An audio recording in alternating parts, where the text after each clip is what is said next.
Hello, I look like a newspaper editor from New York. As you can see by my awesome outfit with my suspenders, I just came back from a social gathering. You would probably refer to it as a dance. Now, I actually had a lot of fun. Some people said it was terrible. I had fun because I make things fun. Like when there's lesbians there grinding on each other, we go over and make fun of them. The only problem I had with this dance was my ex-girlfriend. She kept bothering me. I think it's because she's not over me. I mean, look at me. I'm not a hard guy to just fall in love with. Her name was Patricia. As if that wasn't a bad enough name. She's Arabian. And let me tell you, she wasn't a looker, but she was easy. Arabians are just the worst type of people when it comes to hygiene. And as if smelling bad all the time and having really greasy hair, which just seemed like it had stuff living inside it, wasn't bad enough, she had webbed feet. In between having webbed feet and being dirty, that is the worst combination possible. Unless you're being racist. Basically, you're just saying, please stay out of the airports. Anyway, at the dance, she was like just bothering me. Like she was grinding on me, trying to take pictures with me, onto which I smacked her camera away and said, please, leave me alone.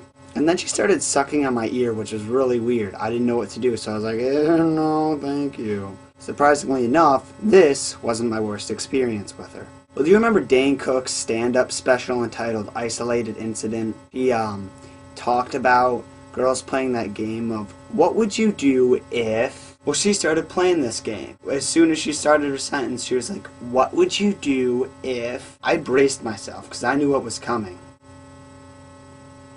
And she says, what would you do if I punched you in the throat?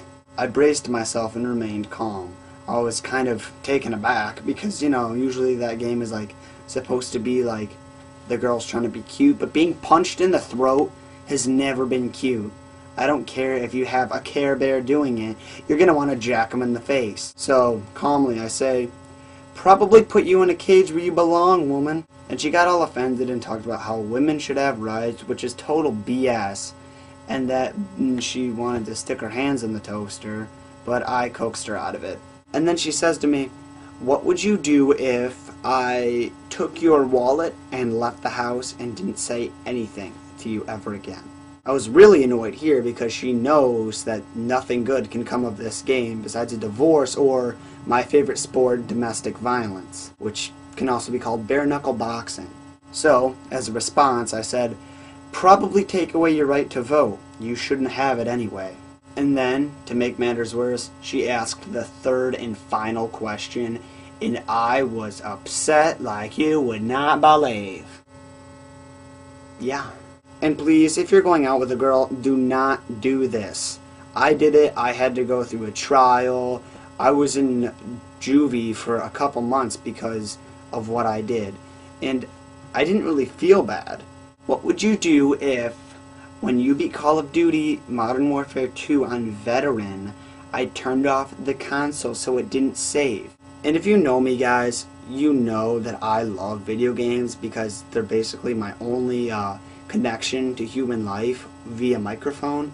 So I turned on the burner on the oven all the way to high and grabbed her by her head and put...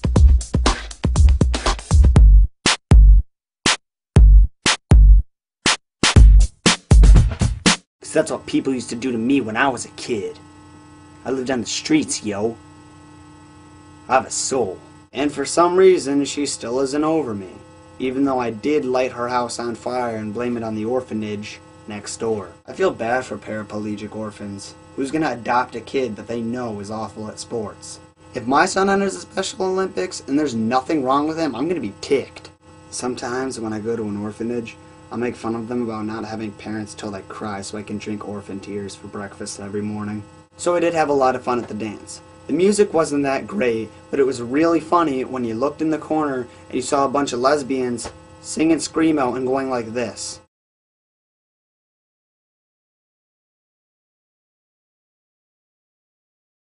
So I went over there and did it with them until like 35,000 guys came over and just did it, and then the lesbians kind of got upset, so we had to leave.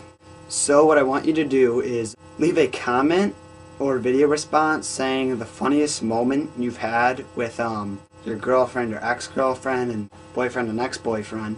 So guys, remember to rate, comment, and subscribe so I don't have to rape you or your family. I love you, and I hope you have a fantastic evening.